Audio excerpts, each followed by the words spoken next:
Hi, everybody. This is Marilyn. Do we have any audio for this? I think. Okay, great. Thank you. Um, this is Marilyn, and it's time for the noon edition of Welcome to My World. This is the 14th of April, and it is a Thursday. So tomorrow is tax day. Isn't that special? Anyway, I guess I could have gone for weeks and weeks and weeks and not have said that, right? Anyway, today we've had these indices in quite a bit of a chop, and it looks like they might be inclined to break above settlement in apex land. Anyway, they are putting in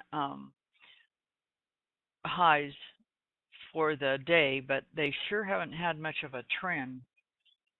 Gold has chopped around a whole lot earlier this morning and finally took a move to the downside. And I've found crude oil to be very difficult. This is not the kind of trading I like to do on crude oil, so I just kind of ignore it. When it gets real tight, uh, in a tight range, and it takes forever on this 12-tick chart, you can scalp this, and people do that very successfully. It's just not my favorite. And if you notice on the 30-minute chart, it's bumping around this big magnet right here at about 4205. It has bumped that thing several times and just does not want to move off of it one way or the other. So what that tells me is the bus driver's driving his bus back and forth between settlement and that magnet, and it can't get a direction. Brent is trading the same way. It's just very tight. Uh, doesn't seem to have much of a direction that will last. So that's fine. You just move on to something else. And today, I wanted to show you I'm getting a little more and more enthusiastic about these bonds, but I'll show you this bond chart because these apex indicators are really, really something.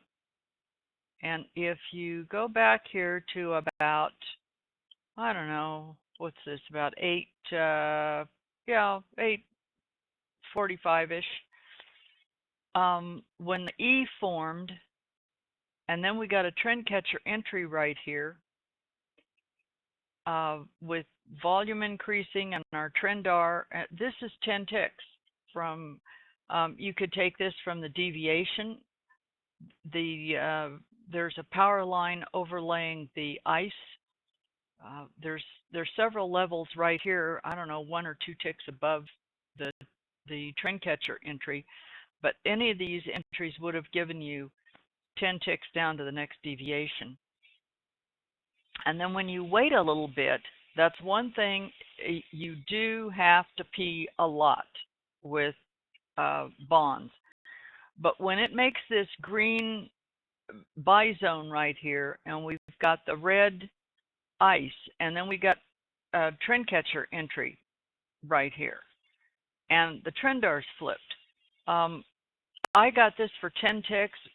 I didn't stay in it.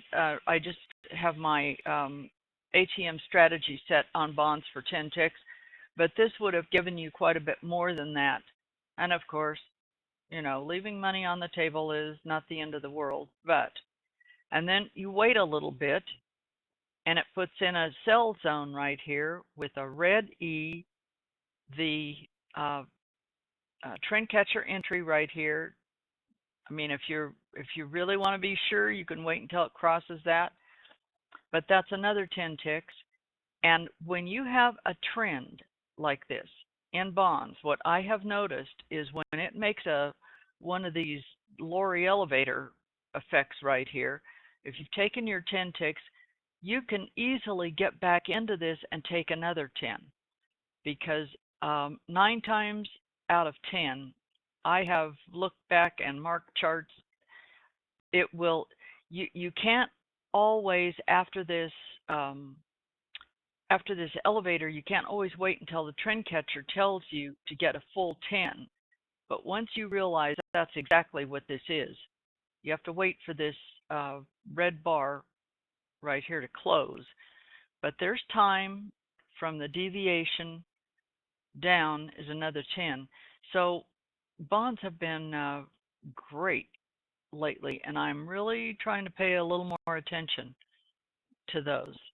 You don't have to babysit them quite as closely as crude oil and some of the when some of these indices, when they start to move, you do want to pay very close attention to where you've got your stops and how you're trailing those. So anyway, I think one of the things that we have new people come. There's people that come and go in this room, and some of them have been around for a long time, and some of them are a lot newer. So if you're relatively new to Apex, and even if you're not, all I can tell you right now, I wish I can only tell you what I know.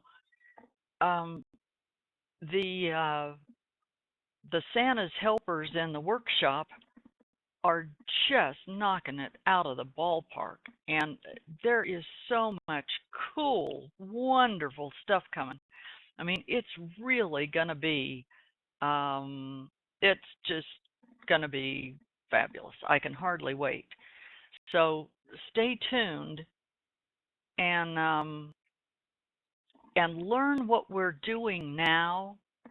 Be sure you spend the time to really nail these trades down. Make yourself, there's a printable cheat sheet for some of the strategies, but I find that if I make myself just on a little sticky note, so I've got it right in front of me, when I'm trying to learn a new strategy, exactly what it is for me. 1, 2, 3, 4. So I've got a checklist. And if I'm looking at a trade and thinking, oh, maybe I will and maybe I won't, and then I've got that checklist, I go right to it. Okay, is this, is this, is this, is this? And if it all is, all the aligns perfectly, then take the trade.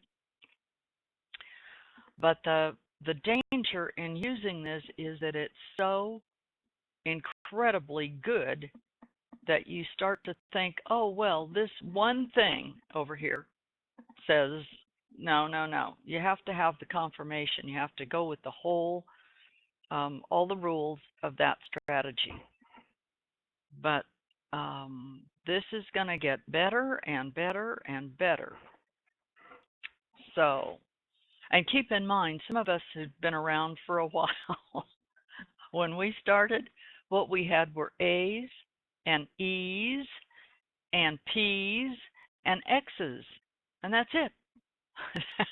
that's it. So Apex has come a long ways in a short period of time. Anyway, tomorrow, uh, be careful this afternoon if you're watching bonds, because at 1:01 is the 30-year auction.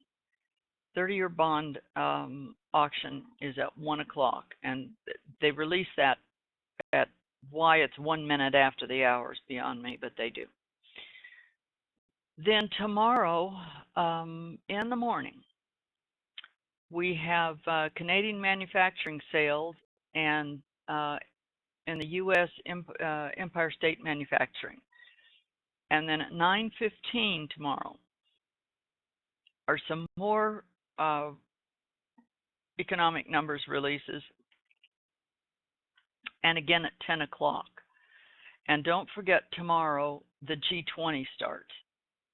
So typically there might be, the talking heads and the print media that are trying to get out there first with whatever may or may not be going on. So,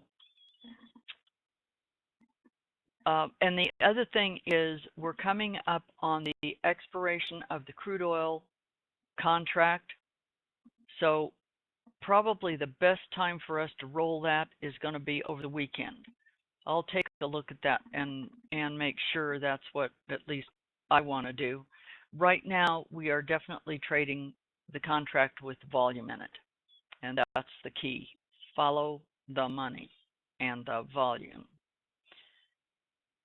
So over the weekend, if you've not rolled contracts before, there are instructions with screenshots and everything else in the forum. So be sure you look at that, because Monday, if we don't roll that over the weekend, then after the close on Monday, we probably will.